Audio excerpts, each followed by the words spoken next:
एक तो जो लोग दीक्षा में रुचि रखते हैं उनके लिए बहुत सारे चीज़ें हैं। पहली चीज़ तो इंटेंसिटी ही उनके लिए ज़रूरी है कि एक तो इंटेंसिटी हो, दिल में मोहब्बत हो। दीक्षा तो मोहब्बत का सारा काम है, वो दैट इज़ डिवाइन रोमांस।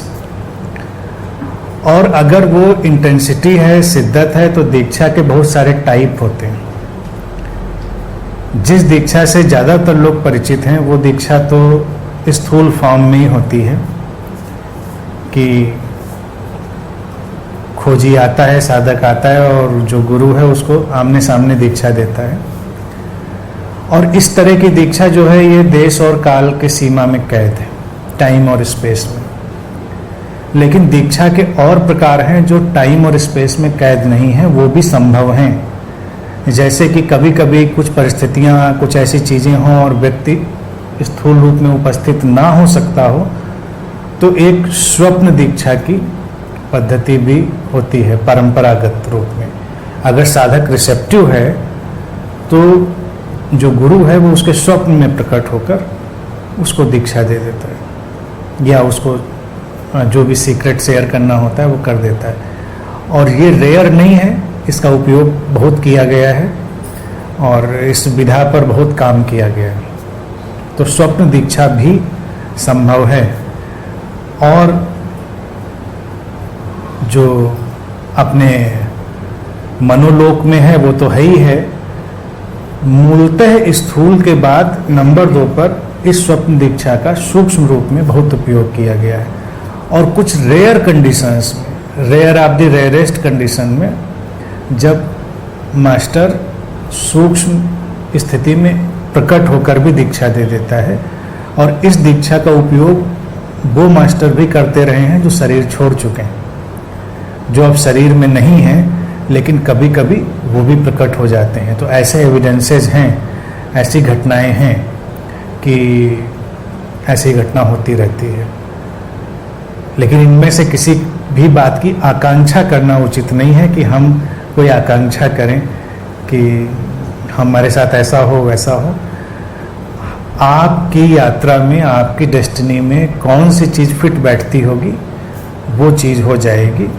और कोई भी साधक जब बहुत रिसेप्टिव हो जाता है तो उसके मनोमय लोक में, स्वप्न को कभी अंडर एस्टिमेट मत करिए, अपने ड्रीम वर्ल्ड को कभी भी अंडर एस्टिमेट मत करिए, क्योंकि वो बहुत व्यापक है और मनोमय शरीर से जुड़ा हुआ है, हमारे मनोमय लोक का वो हिस्सा है। तो स्वप्न में बहुत सारी गतिविधियाँ, कार्य व्यापार, आना जाना, बहुत सारी टीचिंग्स, बहुत कुछ चलता है।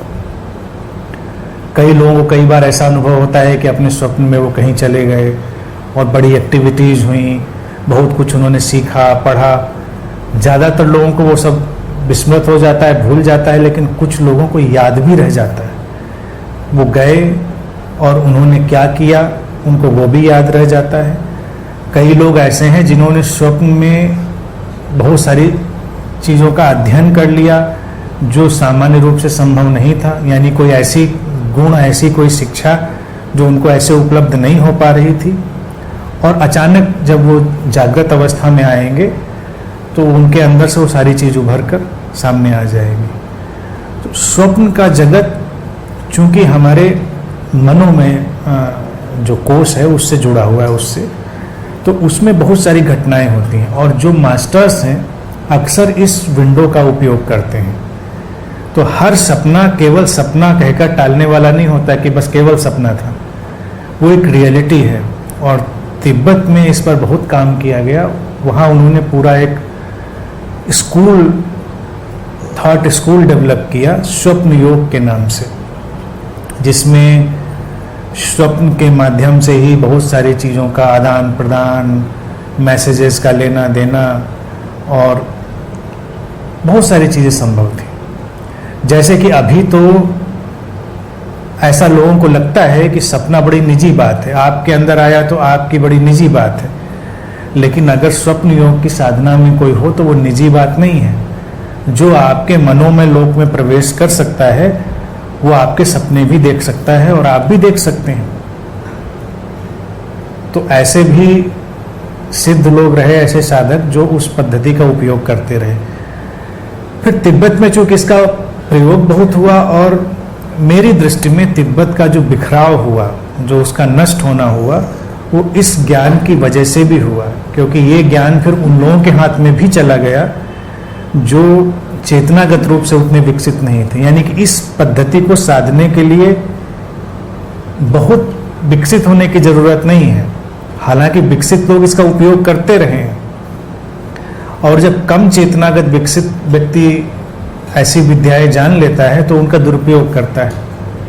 वो आपको प्रभावित करने की कोशिश करेगा, आपकी चीज़ों को मैनिपुलेट करने की कोशिश करेगा, और ये अस्तित्व का एक छुपा हुआ नियम है, हिडन लॉ है। जैसे ही किसी ने मैनिपुलेट किया किसी की चेतना जगत में, उसका डाउनफॉल शुरू, उसका बिखराव शुरू, उसका पतन निश्चित है।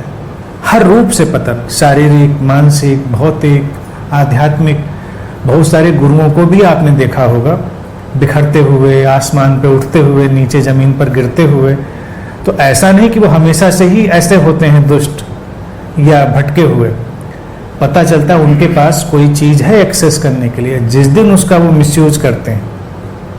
और मिसयूज यही है किसी को भी उसकी अपनी स्वाभाविक वृत्ति से मैनिपुलेट करना, बस उसी दिन से बिखराव। और तिब्बत में चूंकि इस पर सामूहिक प्रयोग हो रहे थे तो सामूहिक रूप से बिखराव हो गया। यानी ये इतिहास में बड़ा ही अजीब रहा कि पूरी की पूरी एक सभ्यता ही खत्म, पूरा एक देश खत्म। और जबकि उन लोगों के पास इतना ज्ञान, इतना अकल्ट का ज्ञान था, आज की तारीख में भी जो बचे खुचे लोग हैं उनके पास बहुत है। दीक्षा लेने वाले जो भी लोग रुचि रखते, इन सारे बिंदुओं पर विचार किया जा सकता है।